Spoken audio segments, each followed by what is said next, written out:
Terima kasih. Assalamualaikum warahmatullahi wabarakatuh. Selamat siang dan salam sejahtera untuk kita semua.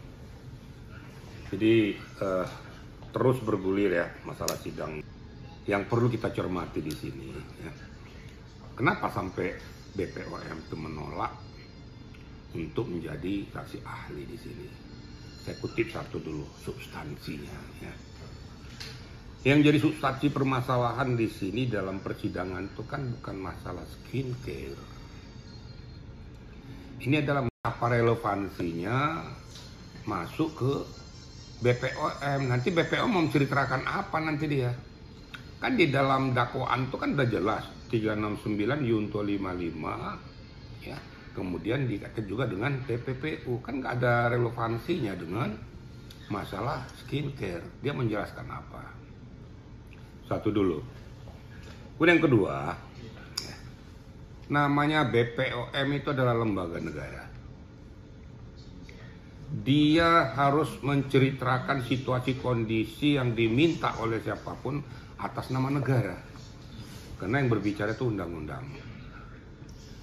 Kalau seandainya meminta untuk menjelaskan suatu komposisi daripada skincare kah, obat atau makanan dan minuman yang dibawa naungan daripada BPOM agar ini layak atau tidak untuk diberikan izin edar, stiker izin edar, itu yang minta itu adalah lembaga juga atas nama lembaga.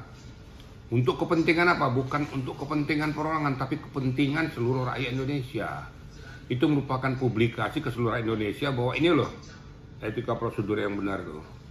Nah itu hanya diberikan satu contoh dari kepolisian kalau masalah kita berbicara tentang akidah hukum ya. Yang kedua JPU, yang ketiga hakim.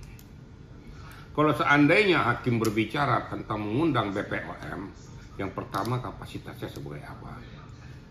Yang kedua itu dia lembaga negara juga. Jadi punya hak untuk meminta menghadirkan, menghadirkan BPOM. Jangankan BPOM, penyidik saja pun ya, diminta untuk hadir di sidang pengadilan, wajib hukumnya penyidik datang untuk memberikan kesaksian. Karena atas nama negara, atas nama undang-undang. Ya. Tapi kalau seandainya seorang terdakwa atau seorang pelapor meminta pihak kepolisian hadir itu nggak bisa. Dia bukan melayani perorangan, tapi melayani atas nama hukum. Nah, ini saya jelaskan kepada rekan-rekan media, sehingga jangan salah kaprah. Ya. Bukan berarti pihak BPOM itu satu menganak emaskan, satu menganak tirikan, nggak ada. Ini hanya karena berbicara tentang masalah undang-undang. Jadi saya luruskan supaya ini edukasi kepada masyarakat, jangan misperception. Nah, saya kadang-kadang ngomong kayak gini, saya sudah tahu tuh namanya media kan ya fans-fans butuh tuh ya. Nanti dibilang bapak ini kemarin ngomongnya tempe sekarang kacang goreng katanya. Tapi itu biasa dalam mekanisme. Tapi saya tetap memberikan edukasi. Karena apa? Kalau nggak saya berikan edukasi nanti saya itu kan menyimpangkan akidah hukum yang ada. Maka berkali-kali saya katakan tolong fansnya itu kau betul-betul jangan fans buta, salah pun kau belain. Kalau benar harus kau tegakkan. Suatu ketika nih kita pada saat dia komposisi yang perlu perlindungan, contoh masalah penangguhan penahanan, saya bela dia. Saya bilang sebagai seorang wanita, sebagai ibu rumah tangga, dia memohon perlindungan hukum, memohon untuk ditangguhkan penahanannya, karena dia punya tanggungan, itu sah-sah saja. Dan saya amini kok itu. Tapi kalau pada saat yang nggak pas, saya juga katakan nggak pas. Sama dengan Reza juga, pada saat nggak pas saya katakan nggak pas. Tapi kalau dia benar ya benar gitu loh. Jadi marilah kita berpikir lurus, jernih, siapapun yang ada di belakang. Kasihan kalau sananya nih kita dimasukkan kepada komposisi itu seolah-olah bahwa dia benar, padahal menjerumuskan namanya. Jadi fans itu jangan justru menjerumuskan. Kalau mau betul-betul menguatkan dia, kuatkanlah dalam hal kebenaran. Ya doalah agar semuanya bisa selesai dengan baik. Itu kira-kira ya. Alasan dari tim kuasa hukum kita katanya karena BPOM ada di BAP, Pak. BPOM ada di BAP kan atas nama lembaga. Sudah berkali-kali saya bilang atas nama lembaga. Yang minta BAP itu siapa? Kan kepolisian. Itu kan lembaga yang minta, tidak bisa perorangan. Dan di BAP juga itu komposisinya tentang apa? Kan itu pasti tentang bagaimana komposisi tugas pokok fungsi BPOM dalam mencermati ini, karena ini kan dibawa-bawa dalam berita acara pemeriksaan. Nah, tentu dari pihak penyidik mau pengen mencari benang merahnya, ada nggak hubungannya ke sana. Sekali lagi saya katakan yang minta adalah lembaga negara. Ya, siapapun nggak bisa. Jaksa diminta hadir untuk saksi seorang terdakwakah dia seorang saksi, nggak bisa perorangan. Tapi kalau lembaga yang minta, wajib hukumnya. Yang tadi kan sudah saya cerita tadi. Hakim minta kepada penyidik polisian kau hadir, wajib hukum dia hadir.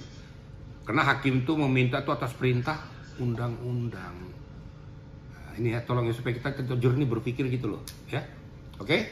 Izin, mungkin kan BPOM itu hadir di BAP juga atas laporan dari Dr. Reza Gladys. Mungkin kenapa tidak dihadirkan pada saat saksi dari Reza Gladys? Gini, itu kan keterangannya si yang bersangkutan, apakah tuh si tersangka atau siapapun itu. Si BPOM ini hadir adalah permintaan dari pihak kepolisian. Sekali saya katakan, bukan permintaan kita, nggak boleh. Atau permintaan Reza, nggak boleh. Permintaan lembaga pengen mengerti, pengen mengetahui sejauh mana sih pokok permasalahan ini, ada nggak irisan relevansinya dengan masalah skincare. Kalau nggak ada ya dihabiskan. Akhirnya diambillah pokok permasalahan, ternyata ini substansi pokoknya adalah di 369 ayat 1 Yunto 55 itu. Gitu loh kira-kira, paham ya? Jenderal, kemarin juga kan Ketua BPOM juga bilang kalau permintaan itu harus lewat hakim langsung, Jenderal. Tidak lewat individu. Nah, mungkin seperti apa itu, Jenderal? Inilah saya bilang antar lembaga. Jadi BPOM hadir itu adalah untuk memberitahukan, menginformasikan, bukan kepada perorangan, tapi kepada publik. Paham ya? Kepada publik, bukan untuk kepentingan perorangan. Dan yang minta juga ya hakim atas perintah undang-undang. Sama kan dengan penyidik polisi. Diminta hadir atas perintah undang-undang, wajib hukumnya untuk hadir. BPOM apabila ya, walaupun apapun isi daripada BAP ini, diminta oleh hakim untuk hadir di meja persidangan untuk memberikan kesaksian dan keahliannya, wajib hukumnya hadir. Tinggal dilihat nanti substansinya apa yang mau dipertanyakan oleh hakim kepada pihak BPOM. Paham kira-kira ya? Tapi kan dibilang tidak netral. Ya? Tadi kita dibilang tidak netral BPOM. Bukan tidak netral. Karena kan kalau seandainya dia lakukan nih, BPOM sebagai lembaga negara melanggar etika prosedur. Udah melanggar etika prosedur, nggak boleh. Ya mungkin ya, makanya saya bilang harusnya kuasa hukumnya itu paham hukum. Saya sudah ikuti juga. Kan kuasa hukumnya mengatakan bahwa saya juga aparat penegak hukum, karena saya yang setara dengan aparat penegak hukum. Jangan salah, lawyers memang aparat penegak hukum, tapi bukan pemutus. Penyidik bisa menghentikan penyidikannya. JPU bisa menghentikan penuntutannya. Hakim bisa memberikan free spark, bebas dan sebagainya. Tapi kalau lawyers kan enggak. Kemudian kesetaraan itu, tapi di dalam perintah undang-undang kamu tidak punya kewenangan. Paham kira-kira ya? Memang kita setara. Saya kan lawyers juga. Tapi saya nggak bisa, kita setara sebanding dalam aturan hukum. Tapi mereka punya kewenangan. 3 pilar itu punya kewenangan. Ya. Ada kewenangan yang melekat diatur oleh undang-undang kepada penyidik, kepolisian, JPU dan hakim. Nggak sama dengan lawyers. Tolong ini kita pahami bersama. Saya ini lawyers gitu loh. Tapi saya tahu etika prosedurnya. Itu ya kira-kira ya. Jadi ada juga yang bilang kenapa BOM menolak untuk hadir karena ini kasusnya pemerasan, bukan terkait dengan skincare dan segala macamnya. Mungkin gimana, Jenderal? Kan tadi sudah saya jelaskan tadi. Kan saya bilang di substansi pertama saya sampaikan. setelah menelaah pokok permasalahan itu ada nggak relevansinya dengan tugas pokok fungsi daripada BPOM. Ternyata di substansi dakwaan JPU menyatakan bahwa ini 369 ayat 1 Yunto 55 plus dengan TPPU. Berarti kan nggak ada hubungannya antara TPPU dengan skincare. Terus apa yang mau saya jelaskan kepada sidang pengadilan ini? Kan nggak ada relevansinya, nggak ada hubungannya. Kecuali dikatakan bahwa ini bermasalah skincare ini ada dari produk ini segala macam dihadirkan skincare nih. Dan pokok permasalahannya adalah menyangkut undang-undang kesehatan. Nah, kalau menyangkut undang-undang kesehatan bisa dihadirkan BPOM. Apa undang-undang kesehatan nih? Mungkin menyangkut pada obat, makanan dan minuman termasuk alat-alat kosmetika. Baru BPOM bisa hadir, dan dia juga hadir atas permintaan daripada hakim.